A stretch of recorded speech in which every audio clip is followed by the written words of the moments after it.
Internet has given us another day to do our thing with truth and justice. Let's make sure we're online.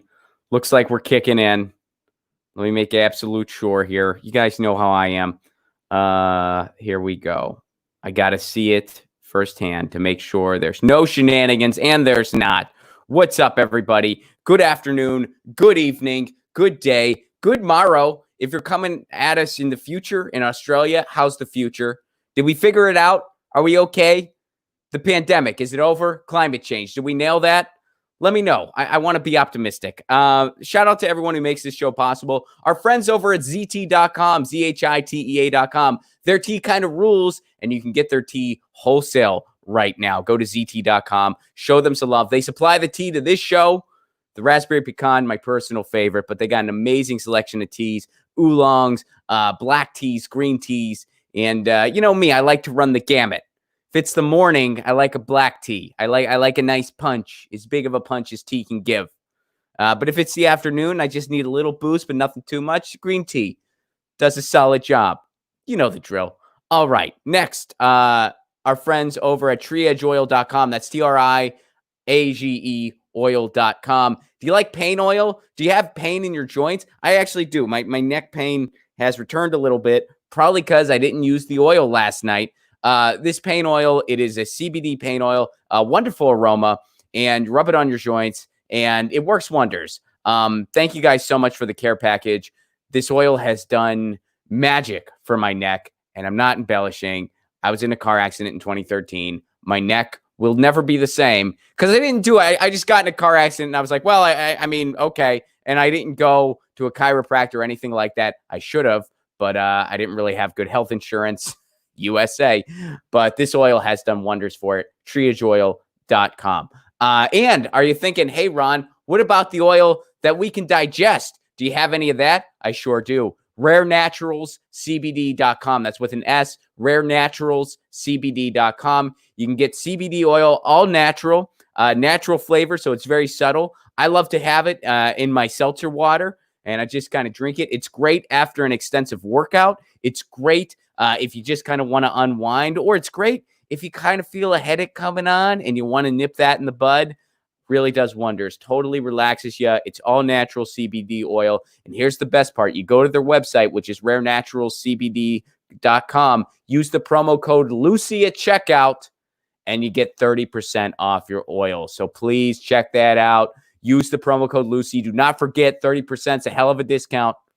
And get your oil, rarenaturalscbd.com. All right, without further ado, got an amazing guest today. She's a journalist, the co-host of The World According to Jesse with Jesse Ventura. Please welcome to the show, Brigida Santos. What's up, Brigida? Hey there, Ron. Thanks for having me today. Good to see you. It's been a minute. Yeah. I hope you're doing well during the pandemic, as can be expected, at least. Yeah, you as well. Yeah, hanging in there, you know. What a year. What an amazing year. Yeah. So we got some fun news on the docket, and we're gonna start with this video. This is something. You may have seen this already, but this is a conversation that Joe Biden had, and Nail This has published this. This is along with Adi Barkan, and here it is. We're just gonna jump right in. My name is Adi Barkan. I'm speaking to you through this computer voice because I have been paralyzed by a terrible disease called ALS. Over the past 4 years, I have lost my ability to walk and talk, and most painfully, to hug the people I love. My beautiful children, Carl and Willow, and my dear wife Rachel. Despite this debilitating disease, I have found purpose in the struggle for a more just world. This is our democracy. And this is our future for the making. These have been tumultuous times for us all. 3 weeks after I was struck by my horrendous and shocking diagnosis of ALS, we were all struck by the horrendous shock that Donald Trump would be the next president of the United States. Since then, countless people have suffered from his racism, greed, and incompetence. And yet in response, we have witnessed a flourishing of resistance, beginning the day. So this is this guy's story. And now he goes on to have a direct conversation with Joe Biden. And here's what happens. So he supports Medicare for all, and he gets to talk directly with Joe Biden. For leadership. Leadership that can recognize pain and deep pain and grief. Yeah, we Harness our new energy and power in pursuit of justice and equity, rather than constantly trying to defend ourselves from the latest atrocity. I recently had the privilege of talking to Joe Biden, mediated not only by my cyborg voice, but also 3,000 miles and Zoom.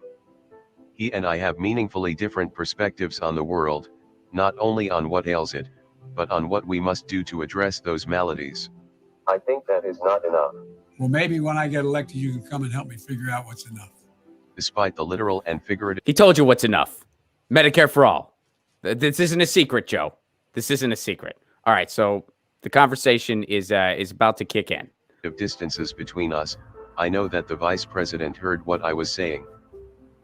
He listened, he understood, and he promised to continue doing both after he is elected. I will fight for the care and well-being of everyone as if they were my son, my daughter, my wife, all of whom went through hell.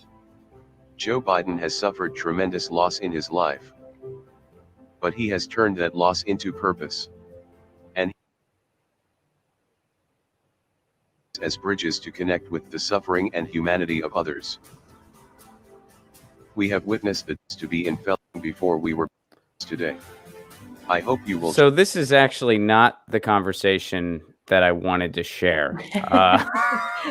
I was wondering, I watched and I was like, what is, maybe I missed something. No, you didn't. This is actually not the conversation that I want. I think it's this one below. Okay. So all right, let's Go on. see where we're at here. Addie, how are you, pal? Somehow Mr. I got, Vice President Dr. Biden. all right, let's see if Thanks this is for it. doing this. Before we start, I want to introduce you to my wife, Rachel. Okay. For the destiny at the moment that you have, but I'd always say to President Obama, life has a way of intruding. I was 30 years old. All right, I don't want his story. And so people who are part, all of whom depends on the plan. Look. All right, here we go. Here we go. Great. Subsidize that people can get a gold plan in Obamacare, subsidizing anyone who wants to get in with a gold plan. Number 3, providing. All right, so here we are. All right. What I'm Sorry about that. I prepped the wrong serious video. pain for the last 5 months of his life, bedridden, hooked up to machines. If someone had come along and said, "Guess what? You've outlived your coverage. Suffer in peace the next 4 months or 5 months you live. It's up to you. Good luck." I made a commitment.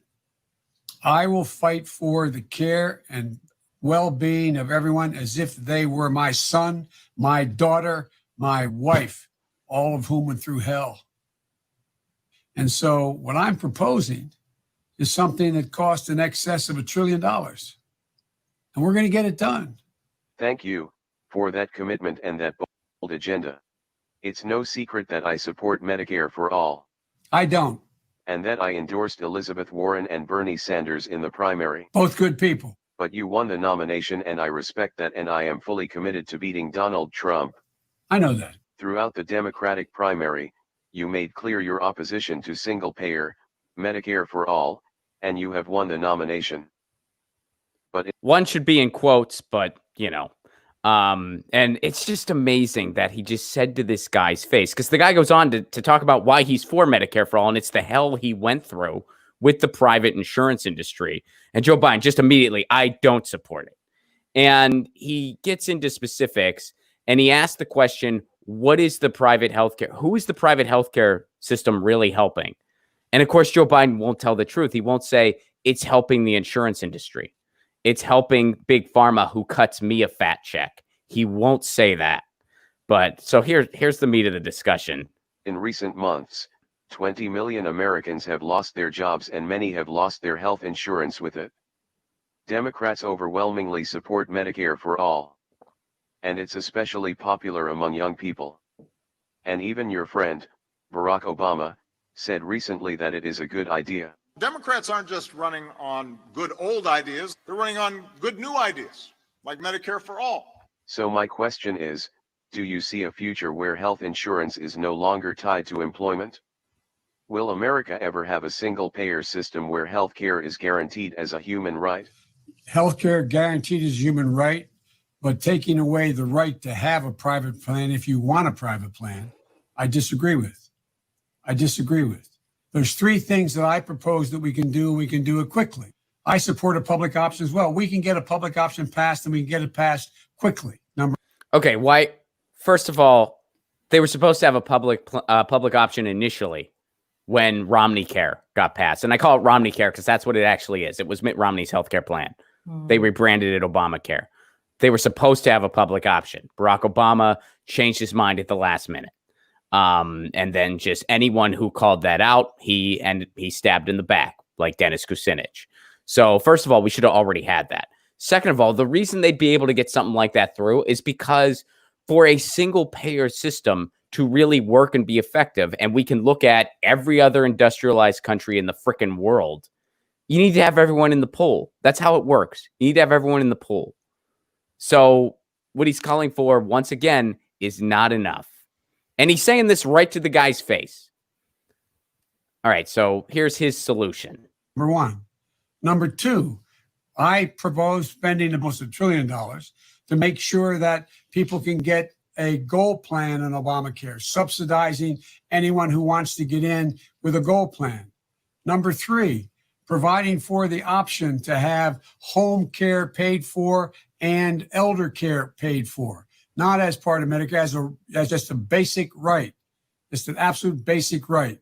And so I believe we can do all the things you want to do and do them better, more quickly than with Medicare for all. But we have the same goal because healthcare is a right, not a privilege. It should be a right, not a privilege. Vice President, I hope you understand this issue is personal for me. This isn't abstract or theoretical. When I say I'm a Medicare for all advocate, I hope you understand it's because I've spent hours on hold with my insurance companies when they won't cover the cost of my care. It's because I've had to sue insurance companies when they tell me I need to pay thousands of dollars out of my own pocket for the cost of full-time care. And I have a great private insurance plan. I understand what you are saying about keeping private plans. But I guess my question is, what does preserving private insurance really do for people? It depends on the plan. Look, you know what my bills were for my hospitalization? For $280,000. I get it, man. No, you don't. I'm not new to this. I'm not where you are, but I get it. I fully get it. The cost of my son were well over $1 million. That's why we have to do the additional things, like making sure that home health care is covered. Over 100,000 people have died from COVID. So that's the gist of it. And Brigida, it actually is a common thing on my show that when I want to show a certain video clip, I take 40 minutes to get there. It's actually, it's a fun thing. It's actually a thing that I do. That's the fun of it. I'm just like, oh, wait, no, I had this plan. I had the wrong one loaded up on purpose. It's a gimmick. It's like hidden camera surprise. So what's your initial take on that? Because mine was, he explains all these three-pronged things he wants to do instead of just a basic, obvious policy that would really fix our system in a way. And look, I'm not saying that Medicare for all is completely and utterly flawless or perfect. No system is completely and utterly flawless or perfect. But, I'll quote a musician I'm a big fan of, Billy Bragg. Last time I saw him play live in Nashville, Tennessee, he said, look, over in England, we got our problems and we got plenty of them. But there's one thing that we figured out a long time ago. In my country, no one goes bankrupt because they can't afford their medical bills. No one dies because they can't afford the care that they need. No one dies for that reason. We figured that out a long time ago, and you guys still don't have that here, and that's a freaking problem. Yeah, absolutely. Look, of course, Biden, we all know he does not support the Medicare for all, which is why he wants to build on what Obamacare was, which he helped craft. And now maybe with this public option. And the main reason is because they think it's actually going to be easier to sell to the American public, right? They think there's more support for that. And the biggest argument is taxes. But if the average American is already paying 27% in taxes and 11% additionally of their income on just healthcare, then you're already up at 38% income taxes. Whereas 37 nations in the OECD, they're paying about 35%. And that includes many other things. And the tax rate that I'm actually looking at here is something, it's called the tax wedge, which is basically including all your FICA taxes in addition to your income taxes. So Social Security, Medicare, whatever additional taxes you pay. And that just gives you a better metric of what everybody is paying out of their pocket for taxes. So if you actually look at it comparatively and look at other countries, we're already paying more for, what we're paying for private plans. And that's the argument that you're not seeing. You're just saying, oh, we're all going to get taxed, but you're already paying 11% on top of your 27% or whatever it is. And that's somewhere where I think that, and in fairness, the corporate media, because, they don't want something like a Medicare for all either, because every third commercial on their networks are from big pharma. So they also do not want Medicare for all. And Joe Biden does not want Medicare for all because he accepts a lot of checks from big pharma. And, but I will say their big baiting question, and it was a nonsense propaganda question. They were just like, well, won't Americans' taxes go up? And I will say that Bernie Sanders, he had to address that so many times that I can only imagine how exhausting it was. But I think he should have been better prepared to just deflect that and bury it. He did not hammer that away as hard as he needed to.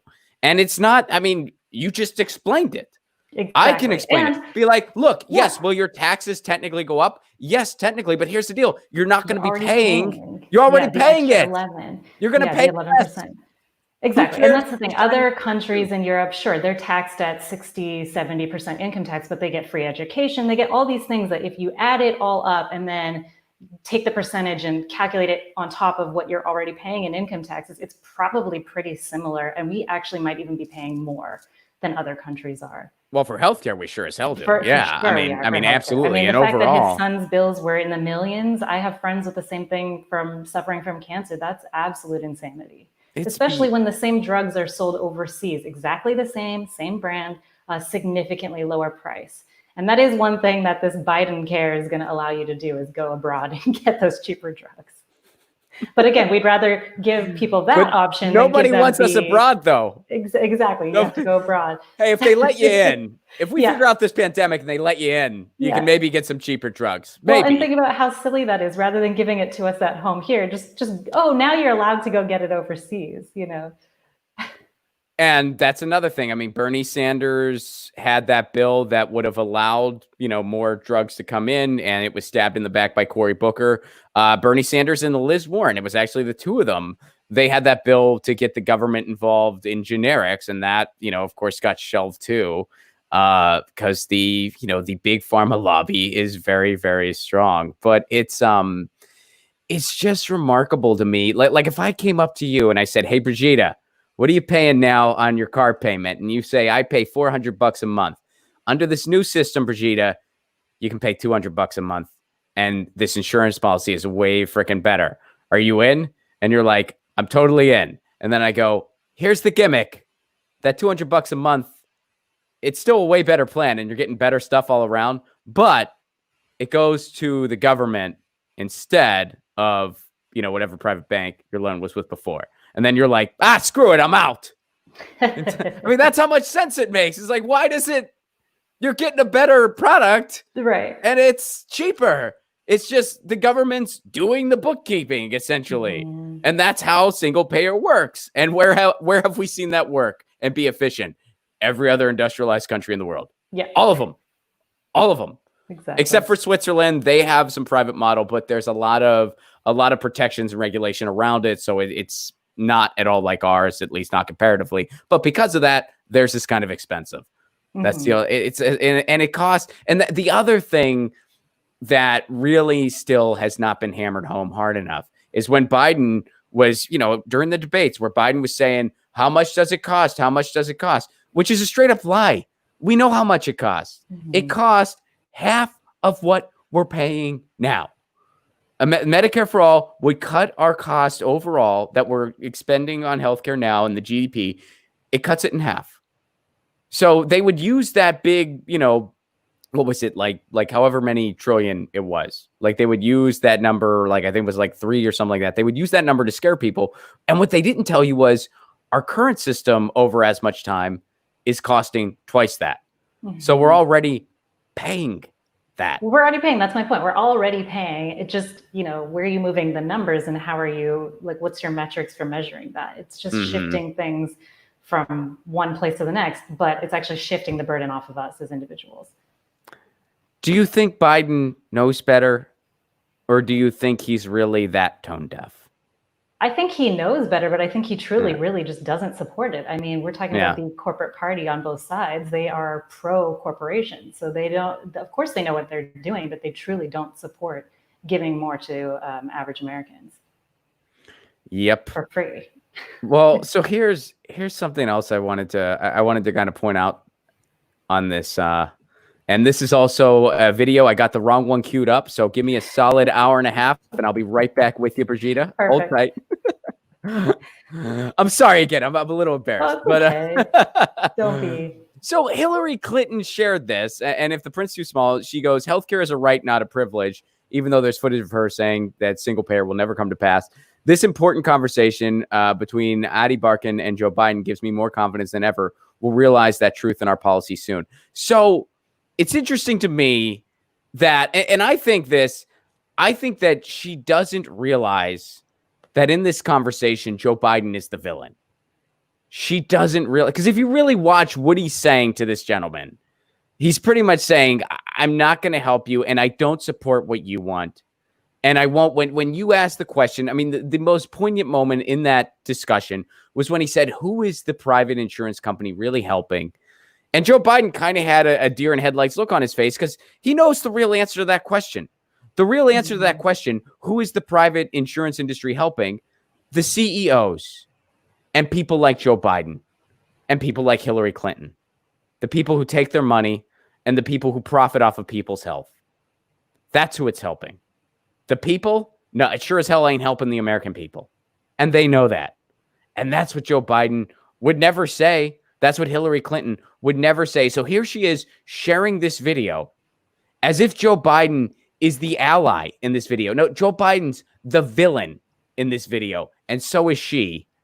And she doesn't even realize that. Or she knows better and is just trying to pull the wool over everyone's eyes. Which one do you think it is? I actually think they're playing both sides. So, you keep seeing in the establishment media, oh, well, Biden care is not Medicare for all, but it is the road that will lead us there. So we are taking the first step. The same with the ACA, right? So they're playing both sides. Like if we end up with that down the line, Medicare for all, then they can say, well, see, we paved the road for it. And because of the pandemic, I think the popularity for Medicare for all has now soared through the roof. Whereas maybe before, Bernie stepped down, in my opinion, a little bit too early. Had he stayed in the game through the pandemic, I actually think that he would have quite a bit of support, mostly from Medicare for all and his backing of that. Well, even before the pandemic, about 70% of Americans were for it. Well, I would say now it's much, much higher. Yeah, I mean, it people was... I know that were not for it before they lost their jobs, they lost their healthcare, and they said, "Wait a minute, maybe we shouldn't have these two things tied together." Yeah, no kidding. I mean, it's like when you take a step outside and you and have you ever done this? Have you ever explained what we do to somebody from a different country who's not familiar with the ins and outs of it, and like you realize how insanely crazy it is? Oh, I've never tried to explain it because it's incredibly complicated, but my favorite is watching those videos online where people go to Europe and they ask, people in Britain, how much do you think it costs to have a baby? And they're like, oh, like $200, like $10,000. They're like, what? Yeah, I remember that video. They're just shocked by it. They can't even believe it. And I think it's unbelievable. Well, and I think that particular video was made because, other countries have their right wing as well. Yes, And sometimes those countries are like, we should try to privatize a little bit more like what they do in America. So then other people in those countries, they're just like, this is what it's like in the United States. You want to go that route? Exactly. This is what they have there. And then the people are like, whoa, well, maybe yeah, we don't. no, Yeah. we don't want that. Not ever. And now, by the way, if you want to use England as an example, now all of a sudden, even Boris Johnson singing a slightly different tune since, the NHS saved his freaking life. Of course. So I don't want to take your money anymore. Again, like you said, no system is perfect, but the arguments that we're hearing, oh, Canadians have to wait a long time if they break their leg and need like some non-life-saving surgery, but you have to do that here too. Like he said, he was not the guy, Addy Barkin, we just watched his video. He was talking about how he was on the phone for hours, days, like getting in arguments with the insurance companies for months. It's the same thing here now, but we're not getting anything in return. We're just putting in hours of work trying to figure out a billing issue. Yeah. Yeah. It's absolutely insane. And it's just so interesting to watch videos like this, where instead of just having Medicare for all, they explain all these other ridiculous things. Oh, we're going to have home care. There's this gold plan that you can buy. Because that's not, you have to buy it. I'm sure that's in LA. not. So my doctor, it's really hard to get an appointment. Let's say you have a cold and you're like, oh, I think I might have a flu. Can I come in? They're like, oh, we can see you in 2 or 3 weeks. And then I go in there and at the front, there's like, pay for the gold star plan where you can get in the same day appointment. It costs, $1,300 a month. It's like, if you pay for it, you can get this VIP doctor service. But if you don't, you're waiting. Yeah. And then by the time you're better, you don't need to go to the doctor anymore. So then you're paying a premium for nothing. And then he's saying like there's going to be subsidies, but again, who's going to benefit from those? The insurance companies. Mm-hmm. So again, this is a giveaway. Basically, he's saying what we're going to do instead is all these really complicated things to make sure the insurance industry gets their piece of the pie, which, here's the thing. When you have a for-profit middleman, you have a system in place so that you end up paying 3 times for something you should pay once for. You pay your insurance premium each month. Then you pay your copay. Then you pay your deductible. Then you pay however you pay for your drugs. I mean, they screw you over each and every single time. And when you say you want to work with these insurance companies, which is what Joe Biden's saying, which is what Pete Buttigieg said, which is what everyone's saying except for Medicare for all, basically what you're saying is, okay, it's like a house has termites in it that are eating away at the wood. And one exterminator says, I'm going to get rid of all the termites. Another exterminator says, we have to work with some of the termites. So we're going to just reduce what the termites can do and let them eat in a certain area. Which exterminator are you going to hire? Which one's going to have better Yelp reviews? What if I had a restaurant and you came in and on the menu I had lobster and you were like, that sounds delicious. I want some lobster. And I was like, you know what? I've been thinking I'm going to give you a pathway to lobster. Here's an oyster. What do you think? Just one. Are you into it? Well, I ordered lobster. You know what?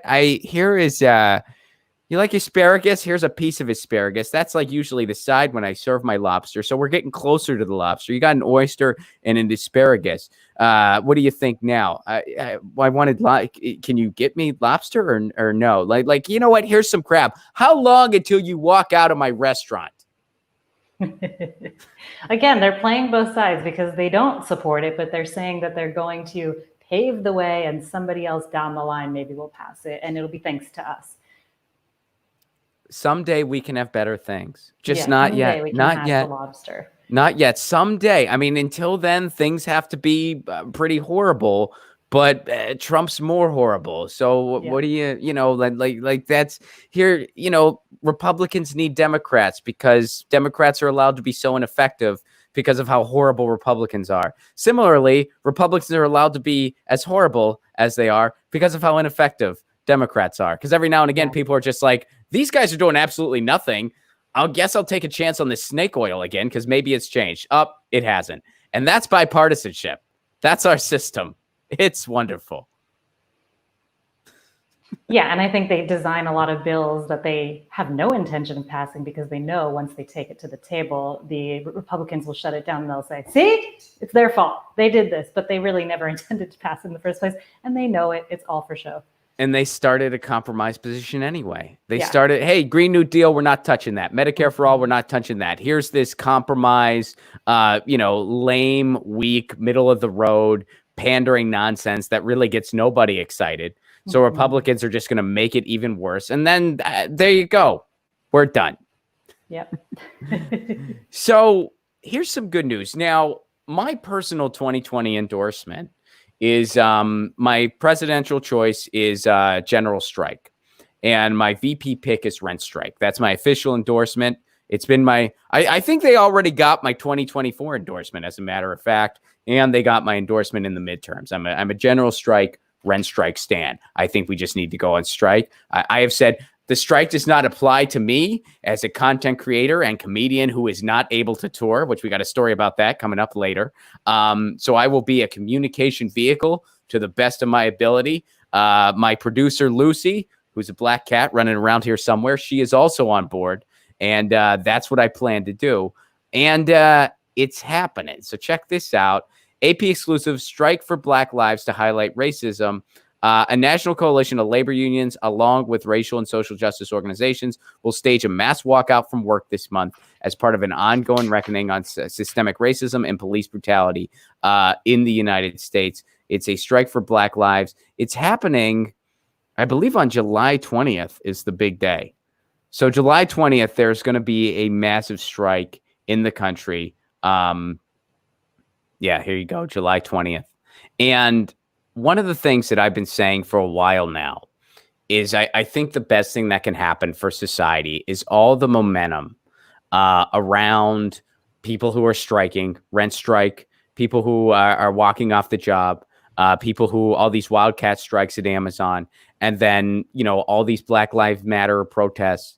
I think the best thing that can happen is everyone starts cross-pollinating and realizes all the connections between systemic racism and economic injustice, the types of connections that Martin Luther King was making, the types of connections that Fred Hampton was making, the types of connections Malcolm X made and have been made throughout history so many times.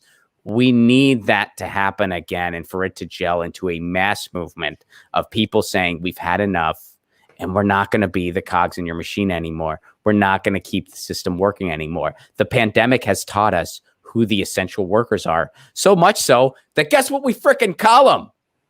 Essential workers. What do you know? We're not even being subtle. So Exactly. It's like, these are the people who keep the economy going, the people who keep your grocery stores open so you can get food, the people who keep the pharmacies open so you can get your medicine, the people who keep the logistical chain running. And it's up to all of us to say, we're not doing it anymore. We're going on strike until this oligarchy crumbles. Yeah, look, I think these strikes are great because the International Trade Union Confederation just ranked the United States in last place among the world's 7 largest advanced economies when it comes to workers' rights. So we really need to see this. And basically, they found that the US is the only nation among the group of 7 that has systemic violations of rights in the workplace. They basically engage in efforts to crush the collective voice of workers, and they put fundamental rights under threat. And then you have people like Elon Musk, basically like retaliating against people who say that they want to strike or who have actually already organized strikes. So it's great to see them taking a stand. And, we saw so many people come out in the streets to protest racism and police brutality, partially because of the pandemic. A lot of people don't have anything better to do. We've given them a cause and they're showing up because they can. Well, and I think a lot of people hit their breaking point too. Oh, of course. I mean, I think a lot of it is like, this is the straw that has broken the camel's back. But unlike before when it was easy to kind of ignore things, now people really can't ignore it.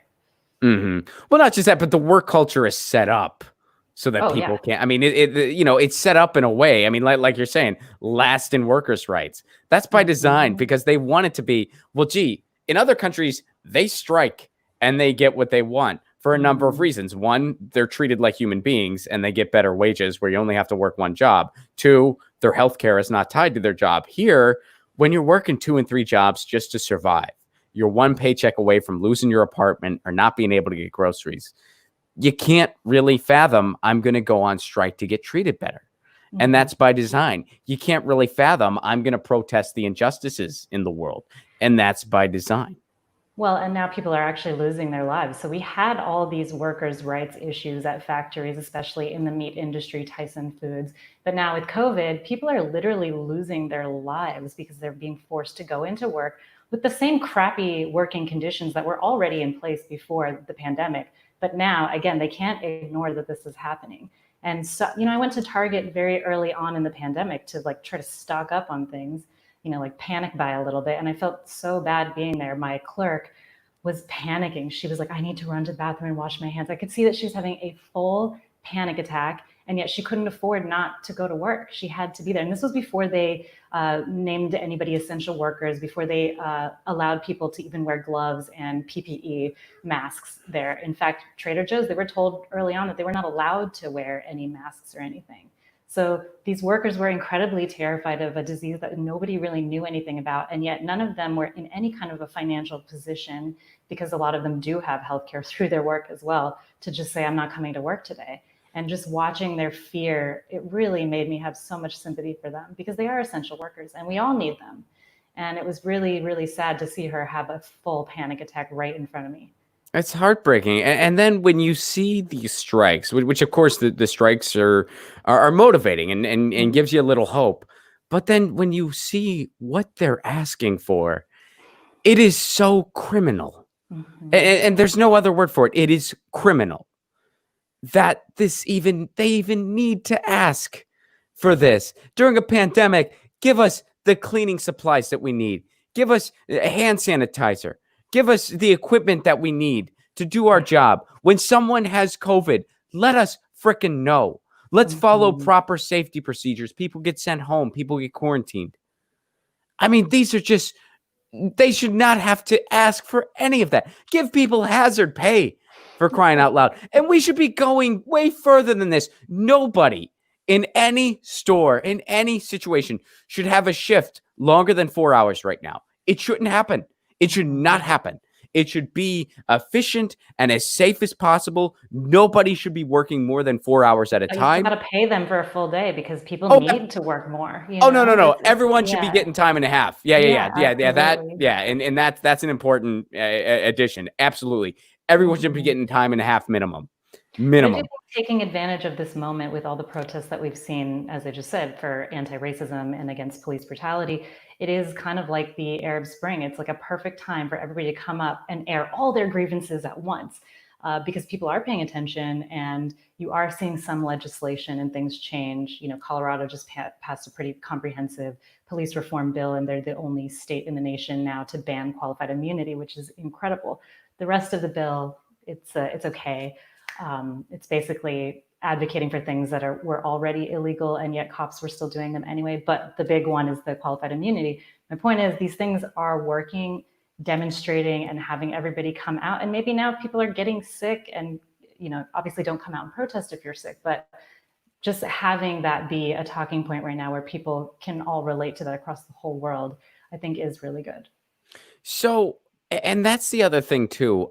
I know that, there have been policies in Colorado and in Minneapolis, of course, and a lot of the policies out there. Do we still have a long way to go? Of course we do, because I think it's far too late for reform. I think we need to go as far as we need to rethink how law enforcement works in our lives. We need to rethink. I think the job of a police officer, as we know it, should not even exist. There's no reason for that job to exist. I'm not saying there's no law and order. I'm saying there's no reason why somebody who pulls someone over for a broken taillight needs to have a gun. There's no reason why the person who responds to it. To needing gun control in America, because everybody has a gun. And so if everyone's going to have a gun, then of course cops are going to be afraid that when they do pull someone over, that person's going to have a gun. That's a big part of the problem as well. That's a part of the conversation too. The National Guard coming out with all their weapons, you also understand why people advocate for the Second Amendment. So it's circular. It's very complicated. And, but it's like, if we're not going to really restructure this now, when are we going to do it? Oh, You know, absolutely. I mean, if not now, when? I actually wrote a thing where it's like, if I was, you know, mayor or something, this is what I would do in a community. And basically, like, I broke it up into different things where it's like, you know, someone who responds to violence, like someone who responds to a live shooter or something like that, is somebody who never responds to anything but Sure. those cases, and is someone who is extensively trained for years specifically in dealing with those types of situations. They're not the person who just does a regular beat, and if there's a noise complaint at a party, they show up there. Yeah. That's a different thing. Yeah, and diverting funds away from, you know, there's no reason why LAUSD, you know, the school district here for elementary schools and high schools, should have grenade launchers. It's absolutely absurd. What are you going to use that for? Going to war on school campuses? So that program finally ended, but that was still in place just a few years ago. So that's the other part of the conversation. But yeah, why does a town of 7,000 need a tank? Right. What are they going to do with that tank? It's like with the, you know, everyone has a gun conversation. It's also back to our militarization. They are absolutely tied. When we're out there policing the world, how is police reform going to happen here domestically? Yeah. So, but like getting it back to the protests, all of the concessions we've seen so far, as the result of about, you know, it's been a little over a month now of protesting, we have seen more than decades. That's why I'm saying people should keep coming out. They should keep airing their grievances, because now they have the attention of the whole country and the whole world. And it's showing you what works. It's showing you where. Showing people, it's a collective. People are joining together. It's no longer just a little tiny strike. It's like everybody is coming out. I think this time is very interesting, and the time was right. And as bad as the pandemic has been, this is one thing that I'll look at as a silver lining of just bringing people together to fight for those injustices. Which is an important mindset. I mean, that's so, because it's, you know, and I don't know how you've been throughout this whole thing, but for me, it's like I've really had to work hard to train myself to just take it a day or two at a time, one foot in front of it. Because if you really try to think what the future holds, you'll go nuts, you know, like you'll go nuts, because there's so many unknowns still. And if you don't hold on to some reasons for hope and optimism, and they are out there, they are out there in your neighbors, and in the people out there, you know, people protesting, and the civil unrest that has, I think, just reached a boiling point.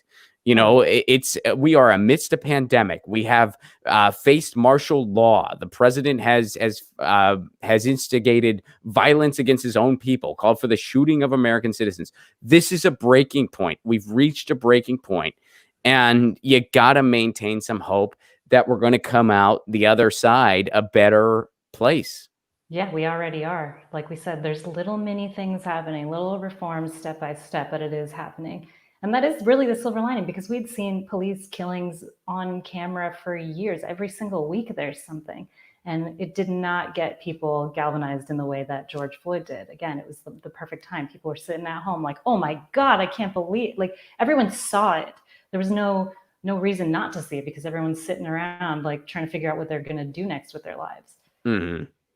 So let's go to this. This is another reason for optimism, Movement for a People's Party. So this Saturday, July 11th, there's a mass action. You can go to peoplesparty.org to find out where one is near you.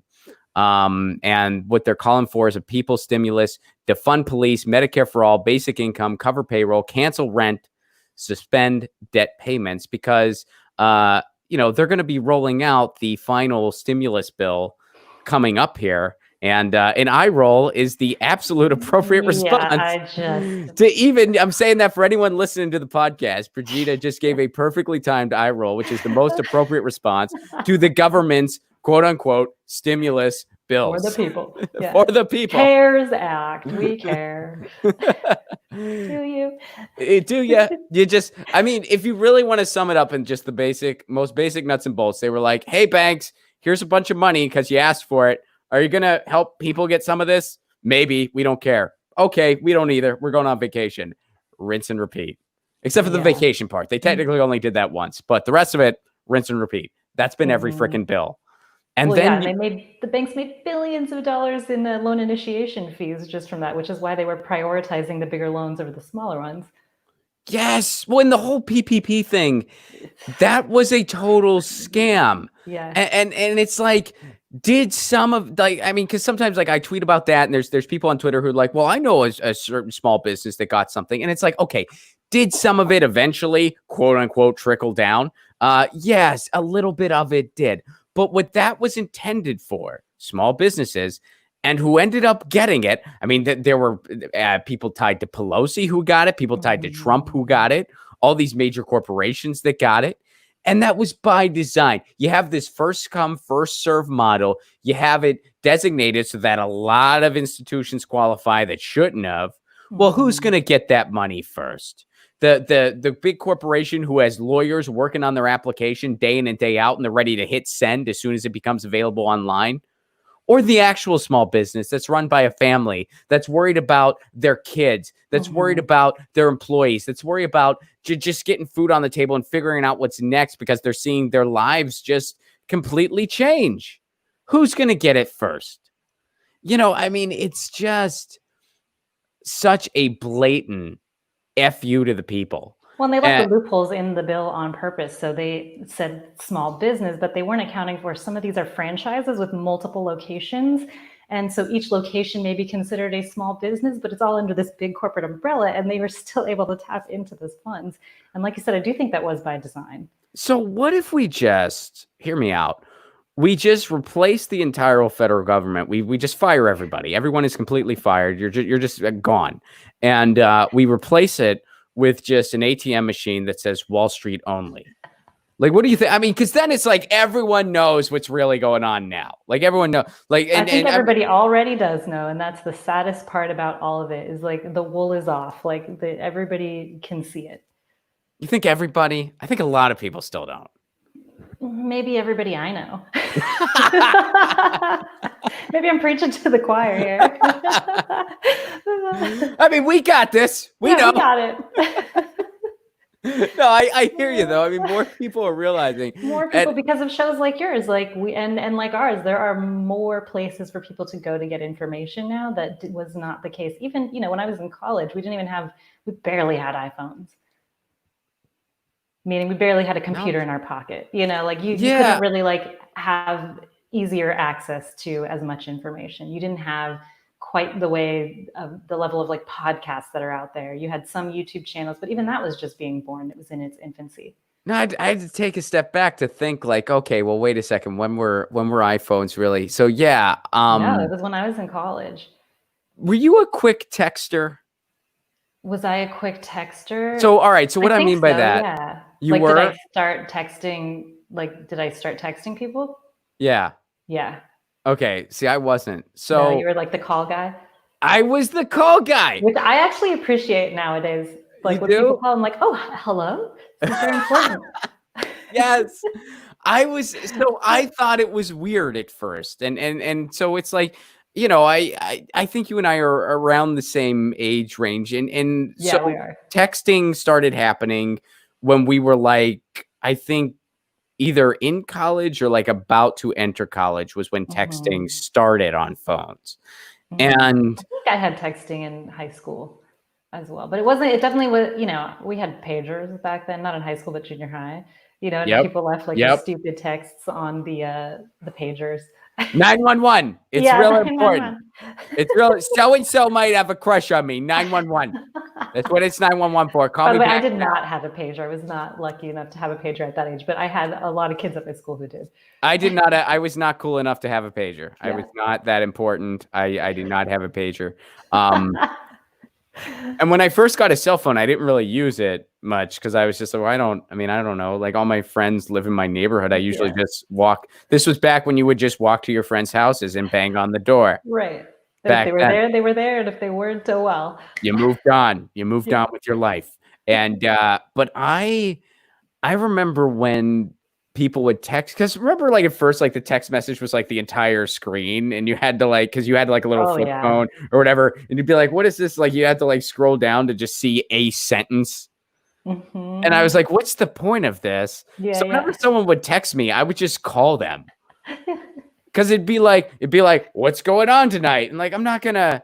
In the time you would read the 3 sentences that I text back to you, we could have had 5 conversations. I still feel that way today. Yeah. It is still the case today, but now, I've come around to the way we just all do things. And now, if I got up early, my wife had a Zoom brunch, a Zoom book club brunch.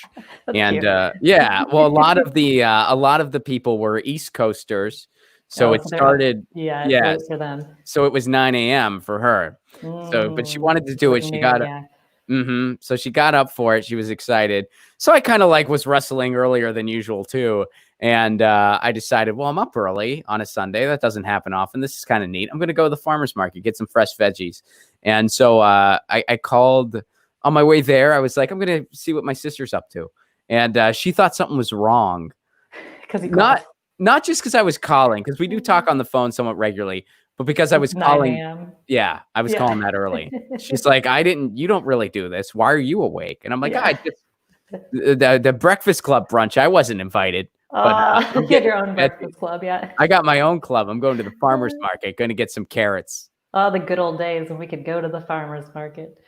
Some of them are still open around here. Are they? I think there was only 1 week where I couldn't go because it makes sense. You got to get food, and there it's like you're outdoors. Everybody, everyone had a mask on. I did not see one person who didn't have a mask on at the farmer's market. Not one person.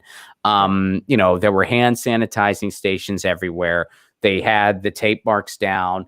Only, when you would go up to the booth, only 1 or 2 people were allowed in at a time. You would get your fruits or veggies and move on. So it was, but not all of them were open the whole time, even in the LA area. I mean, I was lucky. Some of the ones close to me were pretty much open throughout. There were a couple weeks where, I think it was only Long Beach or something like that was open, which is a ways from me. But yeah, I've been able to farmer's market it up pretty decent. Good. That was actually our big excursion for the week. It's like we were living it was kind of like a little house on the prairie existence. Like there was one time where I actually said to my wife, "Hey, are we going to the farmer's market?" And she was like, "Well, I'm working on the yeast," because she's been baking bread. Oh, nice. So she's like, cool. you have to feed the starter. Yeah, you do. That's what you do when you make bread. I didn't know what any of that meant, but she was like, "Yeah, I got to feed it." I was like, "You get a plant? What are you talking about? Are you talking about Lucy? We already fed her." They're bored. They're just like, I'm going to make stuff I'd never make before. That takes a long time. Yeah. It's just funny. It's just like, "Dear, are we going to the market?" "No, I have the bread. The bread must rise. We cannot go to the market." "All right." Oh, I love it. That's life now. So July 11th action. And if you're interested in that, you can go again. That URL is peoplesparty.org. And you can just go there and you can find out about the July 11th action and see where there's an action near you. And a lot of these are car actions. So I'm probably going to be going to the one close to me. So you can cool. Socially distance. Car protests. I like the car protest. I really do. Well, it's great, especially since it's like, it's like a parade. It's like a parade. And hey, we live in the Los Angeles area. And if you're saying that I'm protesting by being in wall-to-wall traffic with cars, I've been protesting for years, didn't even know it. Yeah. I've been protesting for a long time, really doing my thing. So I wanted to share this with you. This is another kind of call to action. I know that your husband's a musician. Yeah. And so he knows how that game goes. And how does he feel about, because I know something that, live performers, musicians, comedians, in my case, we're really sad and a little scared that, I canceled an entire year's worth of tour dates. We were pushing stuff back thinking, oh, maybe in the fall. And eventually a couple weeks back, we decided, okay, we'll see in 2021. This is just getting too ridiculous. And it got to the point where it's like certain cities we could have come to, even though we didn't feel like anything was safe. Like I feel like everywhere that opened too soon, which I think it's obvious they did. And so we were just like, we'll see in 2021. And a lot of the venues might not still be standing, which is so sad. And so just, I mean, you're just seeing the gutting of culture. And The it's government real. culture, absolutely. I mean, I think that's the best way. Do you get nervous when I get nervous when I walk around my neighborhood and I think everything might be a Starbucks and a Cheesecake Factory next year? Mhm. It genuinely bothers me. And we have to be so careful right now, but I make the effort to try to get takeout from a local business once a Mhm. week, and I make sure it's somewhere local that I want to support. I mean it doesn't have to be only from my neighborhood. It can be from a different neighborhood, like just a restaurant I like in the area, whatever. But I try to make sure Like a that mom and pop shop versus yeah, a big chain restaurant. Yeah. right. And I don't go to chain restaurants often anyway. Like it's something I seldom, if ever, do.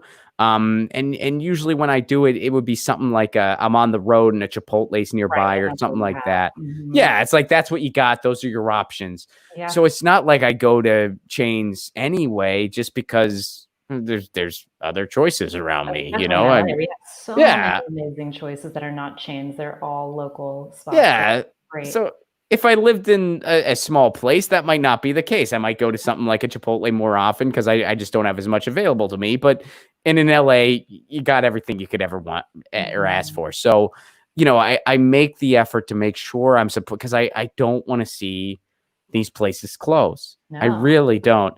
And live music venues are really, really, really hurting. But here's something that's happening.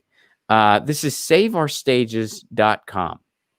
And what this is a National Independent Venue Association. The mission of the National Independent Venue Association is to preserve and nurture the ecosystem of independent live music venues and promoters throughout the United States. Save the venues, the promoters. No, I'm just kidding. I'm not going to get it. That's a different discussion for a different day. I'm not going to get into that. There's some promoters out there are doing some great stuff. Some promoters are pretty scummy. That's the industry. You deal with it. That's a different topic for a different day. But so if you fill this out, basically you're calling in support of a bill, 3814 HR 7418, the Restart Act. And here's that bill. We can actually go to the bill itself. I pulled it up. It's a video of the bill that I'm going to get ready in 4.5 hours. So Brigida, hold tight. Grab lunch if you want to. No, I'm just kidding. But so here's basically the gist of the bill. This bill extends the Paycheck Protection Program, established to support small businesses. That should be in quotes. For certain businesses, it establishes a loan program whereby the SBA shall guarantee loan amounts to certain businesses affected by COVID-19. Specifically, the bill provides a Paycheck Protection Plan recipient with 16 weeks to use the fund if, one, they have less than 500 full-time employees. Most music venues have way less than that. And two, suffered a decline in revenue of at least 25%. And a lender that is otherwise approved to make paycheck protection loans may make and approve loans established by the bill. A recipient may use the low fund, and there will be forgiveness of up to basically what they lost. They'll guarantee 100% of program loan amounts made to certain small businesses that have not more than blah, blah, blah. The terms of the loan, maximum duration not more than 7 years, an amount not greater than 45% of 2019 gross receipts, up to $12 million, and no payment on principal for the first 2 years of the loan. So there you go. Such loans may be forgiven up to the amount of total losses incurred by the recipient in the taxable year 2020. Now that's big because live venues check all these boxes. They've lost a lot more than 25%. They've lost about 100 in most cases. I mean, some of the ones that can just do, if they have food, they can do basic takeout. That's something. Some of them, a few are able to do some live streaming events where people can watch it online and give something. But that's about it. Otherwise, they have nothing coming in. They don't have a dime coming in. And one of the things that the website points out too, these live venues, they don't just foster people who like to go to live events. Maybe you're thinking, well, I don't go to live music. I don't go. That's just not my thing.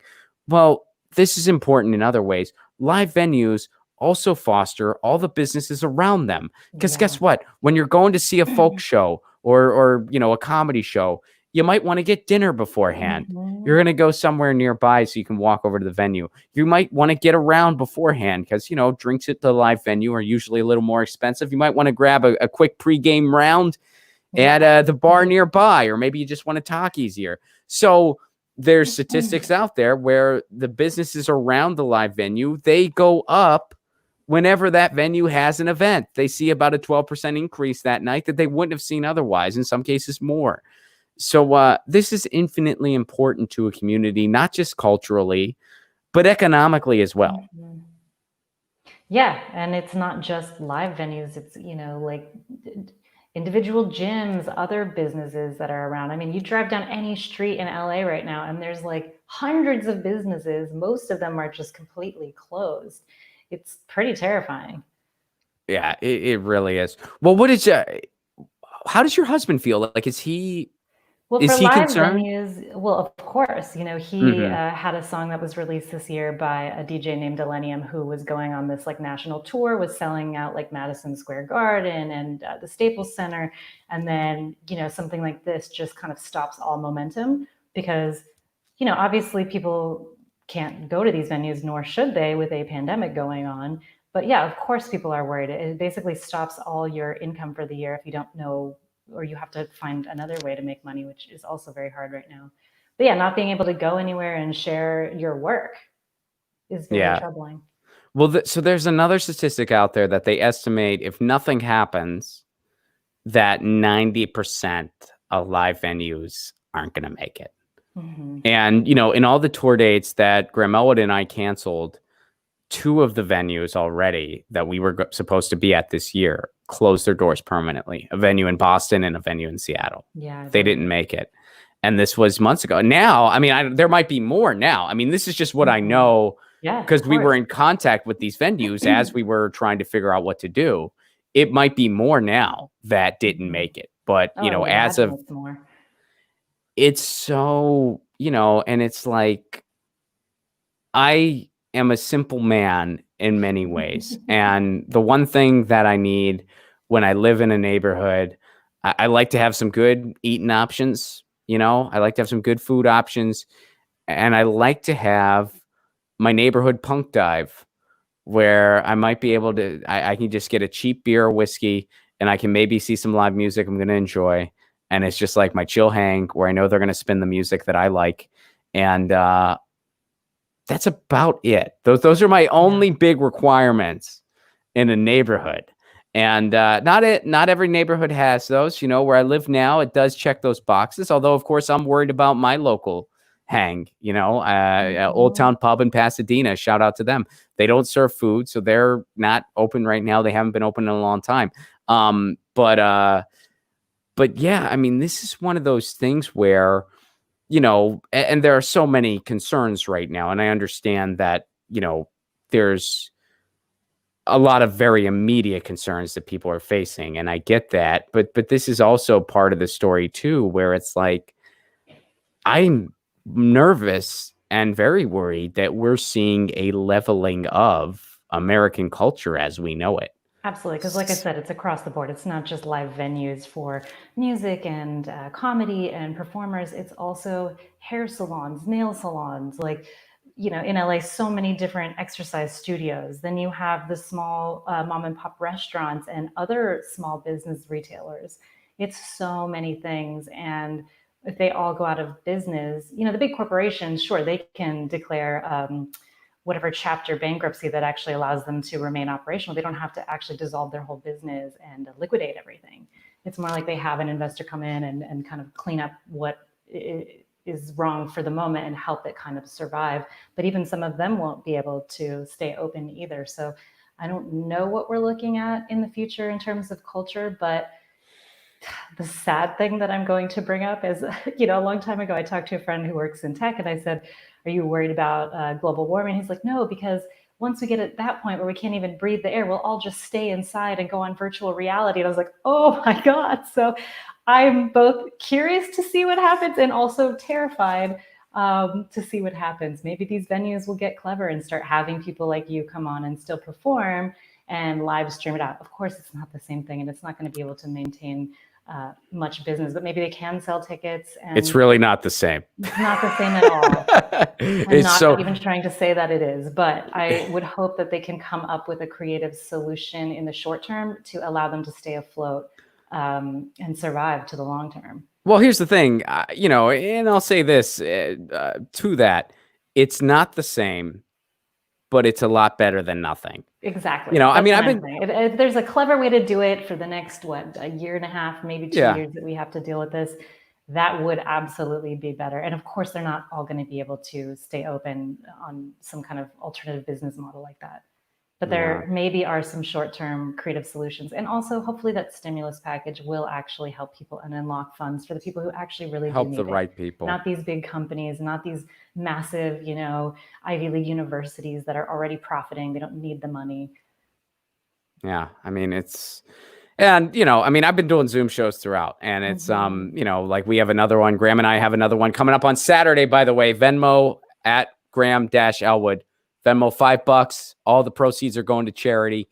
We're doing another Zoom show this Saturday at 10 p.m. Eastern, 7 p.m. Pacific. You should come. I'll send you the link. You should show up. Okay. Well, my parents are in town, so I don't know if I'll have time, but I will check it out. Do your parents like comedy? They do. Now you got Saturday night planned. All right. Perfect. Yeah. You and the parents are watching the comedy show. Awesome. Perfect. I'll give them a shout out. Yeah. Like, Brigida's folks. Are you here? You guys in here in this Zoom? Right, we'll leave you a comment. Yeah. Where are your folks from? Oh, they're from the Bay Area. Okay. Oh yeah. You grew up there, yeah? I grew up near San Francisco. Yeah. My sister just left there. Nice. Yeah. Where's she at now? Well, they're kind of going to figure out what's next. Like her and her friend are just going to figure out where they're going to go next. Right now at their jobs, they're just going to be working remotely for a long time. Mm-hmm. So they just kind of decided, you know what, we'll figure out what's next. But they kind of decided it was time to leave.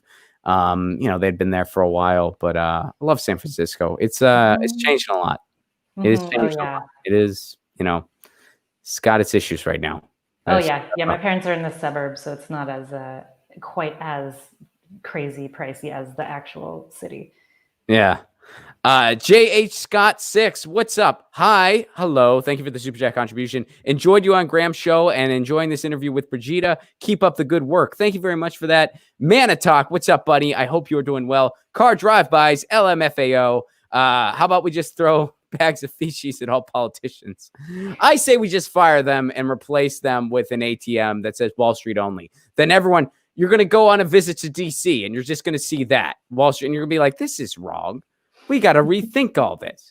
That's what I say. But thank you very much, Mana Talk. Thank you very much, Jade Scott, for your super chat contributions. You help keep this show on the air. Brigida, where can people go to learn more about you? Well, they can watch my show with Jesse Ventura on RT America. It's called The World According to Jesse. They can follow me on Twitter and all the things. But yeah. Right on. That's about it. It's pretty easy. Brilliant. Well, thank you so much for being here. Thank you so much for hanging out today. And I hope to see you on Saturday. I'm excited now. All right. Sounds good. I'll check in. All right. And everyone else, you know the drill. Lucy says meow. I say peace.